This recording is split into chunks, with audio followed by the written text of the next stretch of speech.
In today's video, I'm going to be transforming this floor into this. Be sure to stay tuned to see the process of how we transformed this space. If you're new here, my name is Haylee, and on my channel, I love to share tons of cleaning motivation, mom motivation, and decorating videos. And today we are tackling this floor. If you are new here, we moved here about 6 or 7 months ago, and when we first moved in, well, before we moved in, there was a bunch of brown carpet and we got it replaced, and there was carpet in the dining room that just we knew was not going to be good with having one child, and then Woody had one on the way at the time, so we knew we needed to do hardwood in here, and we didn't know what was underneath the floors, but when we took out the carpet we saw that we had this, and we decided, let's try to make over this floor, see if we can make it work. If not, we'll go get some new flooring, but let's try and DIY it ourselves. So that's what we did. It's definitely not perfect, but it looks so much better than this. There was gaps and all over, just some holes, all that kind of stuff that we needed to replace. So we're starting out by just sanding it. We did it with a couple of different grits just to get it all sanded down, get that like shine off, and then after that we will start to fill in the holes.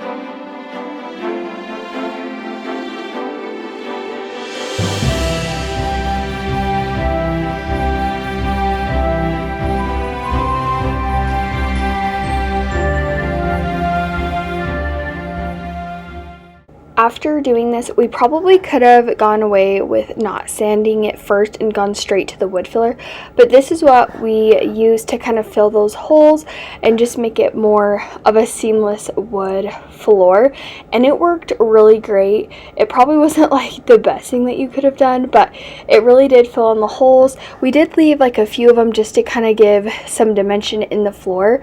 My husband did a lot of this. We had done this over basically from July to December. It took us a while between me being very pregnant to having a newborn, things like that, being postpartum. It just took us a little bit longer to get it done than we anticipated. We thought we were going to get it done first thing, but with life it just took a little bit longer, which is totally fine. A few of the steps I would recommend doing a little differently, but you know, it worked out in the end. It was just kind of a trial and error, and we just went into it knowing that no matter what, we could just put flooring over top of it and it was okay. So we're gonna go ahead and fill these holes. It definitely took a lot longer than we thought it was going to, but that is okay. My husband just kind of took this little, I don't know the right term, a spatula thing, and he would goop it on and then smooth it out, and then we are going to go over with a sander. So that's why I was saying necessarily you don't need to sand it. It was probably good though that we got it a little bit kind of rough filling, just so it had something to adhere to, but it was fine the way that it ended up working out. So now we're going to go ahead and sand it. He used a pretty I'm trying to think of the right term, rough sandpaper to really get this flat. This took a while and it was very, very dusty. We started this in the summer, so we had the windows open, so when we initially sanded it wasn't bad, but when we were sanding this there was dust everywhere. I had to do a major clean after this and really get it cleaned because it was so dirty, and because he did have to kind of go aggressive, you kind of can see where he did sand everything, but right now he's just wiping it down, and then I went ahead and wiped it down again the next day, got it all clean. I didn't show that, but you can see like the dust on the vacuum. It kind of just did get everywhere, and you can kind of see where the filler is, all of the little white spots. And now we're going to move on into staining. We were trying to decide what kind of a stain we wanted for the space. We went back and forth. We kind of liked the light, but then we also were like, let's maybe match like the cabinets in our dining, and not in our dining room, in our kitchen. So we ultimately decided to go with a darker stain, and I really do love the way that it ended up turning out. I do really like the light, and a part of me wishes I would have just maybe done a little bit lighter than what the original was, but we overall really like the color of the stain. I feel like it just looks better because it's not going to show all the little imperfections as much, because that's what I was worried about. And then with the wood filler, it really took the stain, so it's kind of fun to see the different dimensions within the wood as well. And you can kind of see where he sanded it, and we didn't get it perfectly like smoothed. And we kind of liked that as well, because it just added some more dimension to the space, and it kind of gives more of a rustic feel, which we personally actually really ended up liking. So overall, we really liked the way that it looked. I'm going to end up doing, I believe, 2, maybe 3 coats. I didn't show all of the coats of this just because it was a little bit time consuming, but we went over this a couple of times with the stain. I wanted to get it pretty dark at this point, because the first time it was a little bit splotchy, and then we had to went over it again, and after like each coat I would just lightly sand just to kind of buff it just a little bit, and nothing crazy. So we went over, stained it, and I started getting on the baseboards, and I was like, you know what, I'll just repaint the baseboards. So you're gonna see at the very end we get everything all painted and see how it all ends up looking.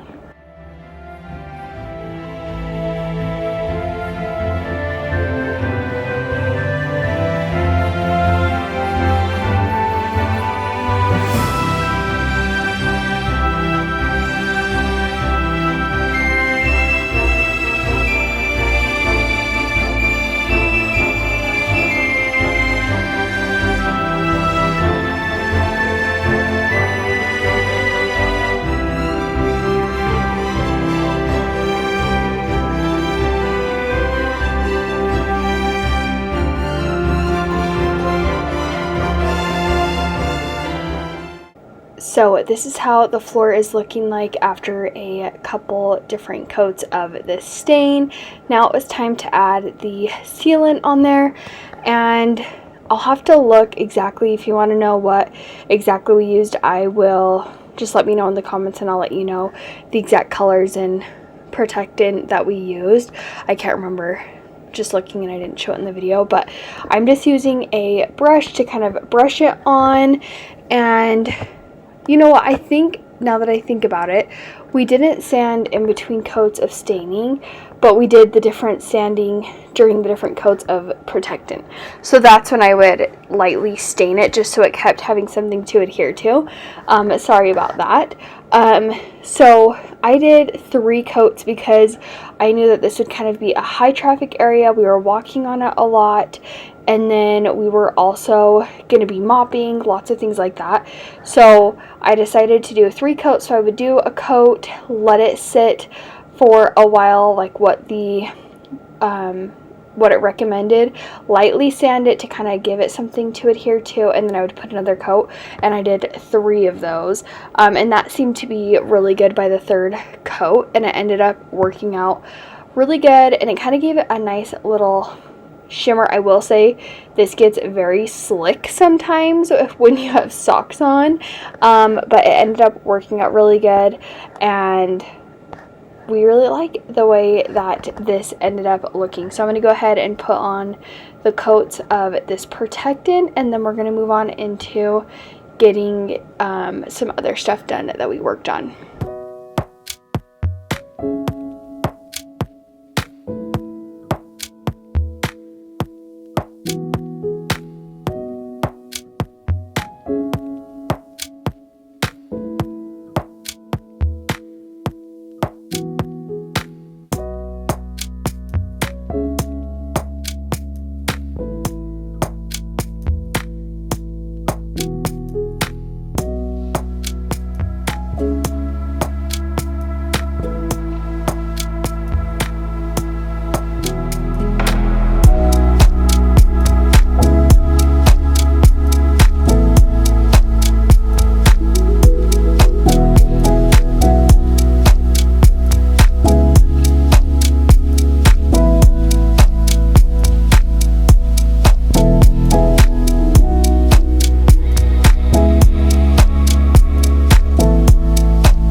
now that we have the floors all protected, we decided to go around the baseboard area with some caulk because there was some gapping, and so we just went and put it on, and then he put his finger like on it to kind of smash it in, and there were some places that didn't really need it.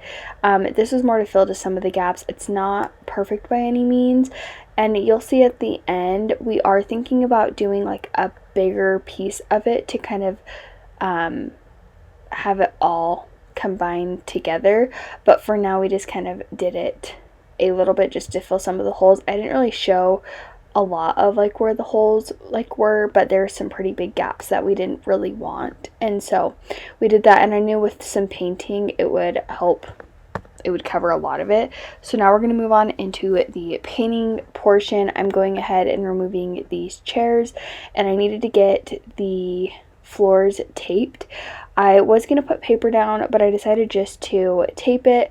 I needed to sweep the floors really good, get everything off so we didn't have any issues. Now I did tape it all on different days from me painting, so I did sweep a couple of different times before I actually painted, but while I was putting the tape down I wanted to hurry and tape it, so I'm just putting it along the edge so that way I could get it all good and I didn't have to worry about like painting over the edge. I did do it a few times painting, but because of the material, not the material, but the way that the floor ended up being, it was easily able to just like wipe off and scrape off, so that was really nice.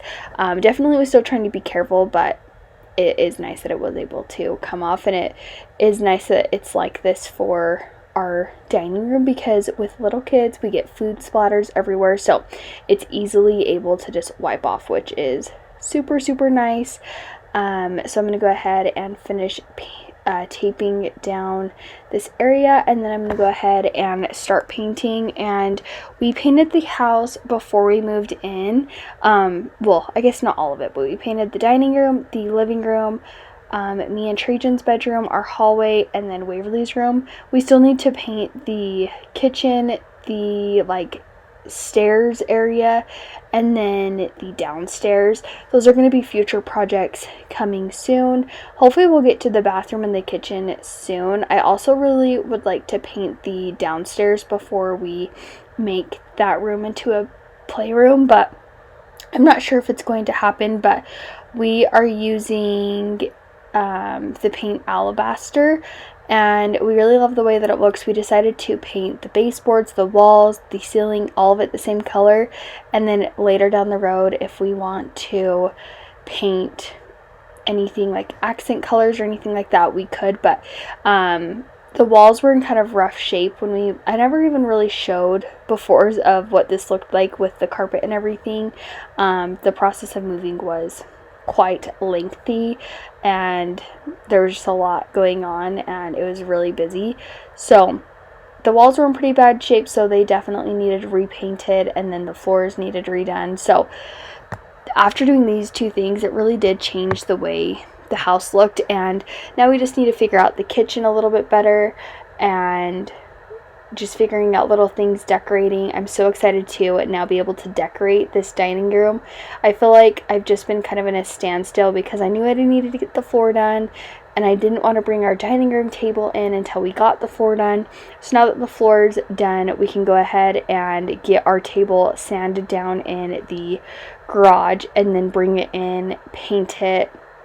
But it's so cold outside, I don't want to paint it out there, but we can at least get it sanded out there and then bring it in, get it painted, and then I can get some decor for the walls. I'm super excited to see how this room all turns out. So if you want to see how it ends up turning out once I get it all decorated, make sure you're subscribed so you don't miss that. But I did go ahead and do 3 coats of this just because the stain was pretty dark. The second coat, there were some places that it was fine and it didn't need it, but definitely to cover everything I made sure just to do the 3 coats. Now after I was kind of going, because this is our dining room and Waverly's in here with her little hands everywhere, which is totally fine, I went ahead and just touched up the paint in different areas while I was there. I was like, I might as well with the paint out, so went ahead and tackled that. But this definitely, it was a time-consuming project, but it overall wasn't too hard. So that was really nice that it really wasn't too difficult. Just it took a little bit of time, especially with having a 3-year-old and then a little baby in the mix.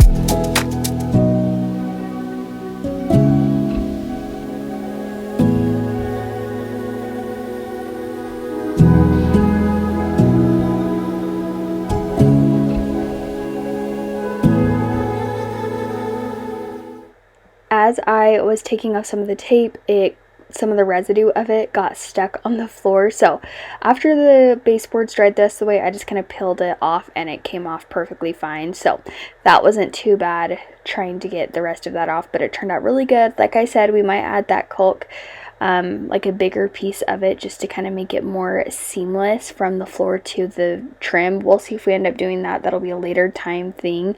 And then the last thing that we didn't get to in this video, but we will do eventually, is we need to do the trim from the kitchen to the dining room.